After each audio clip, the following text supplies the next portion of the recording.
Kilig yarn, Janine. Sobrang miss na nga ba si Echo, kaya hinahanap-hanap.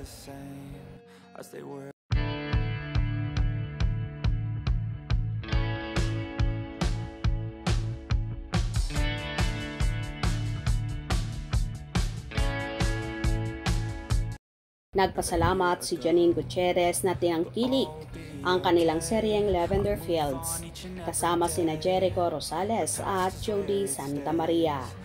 Tanong ng mga netizens sa kanya, Irish, kailan mo ba ilalabas si Tyrone?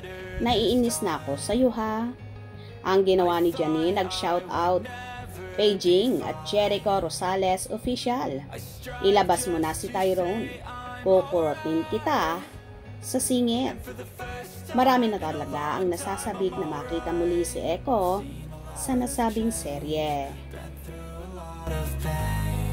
Some things are not the same as they were a year ago, but all will be okay. I move on each and every day. The past is where it stays, way back a year ago.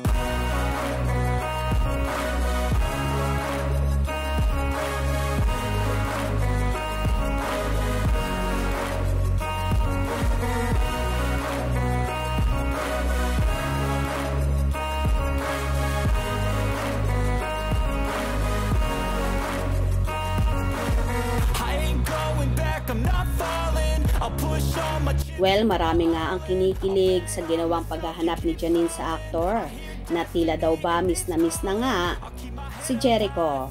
Miss na nga ba ang kulitan at lambingan sa set? Well, base na rin sa love language nila Echo at Janine, tila hahantong ito sa totohanang pag-iibigan na for sure. Okay na okay to sa pamilya ni Nini dahil botong-boto naman sila sa aktor.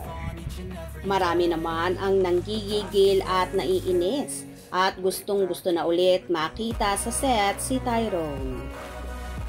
For sure naman, hindi man nakikita ngayon sa naturang teleserye ang aktor ay paniguradong palaging magkasama si Jericho at Janine off-cam.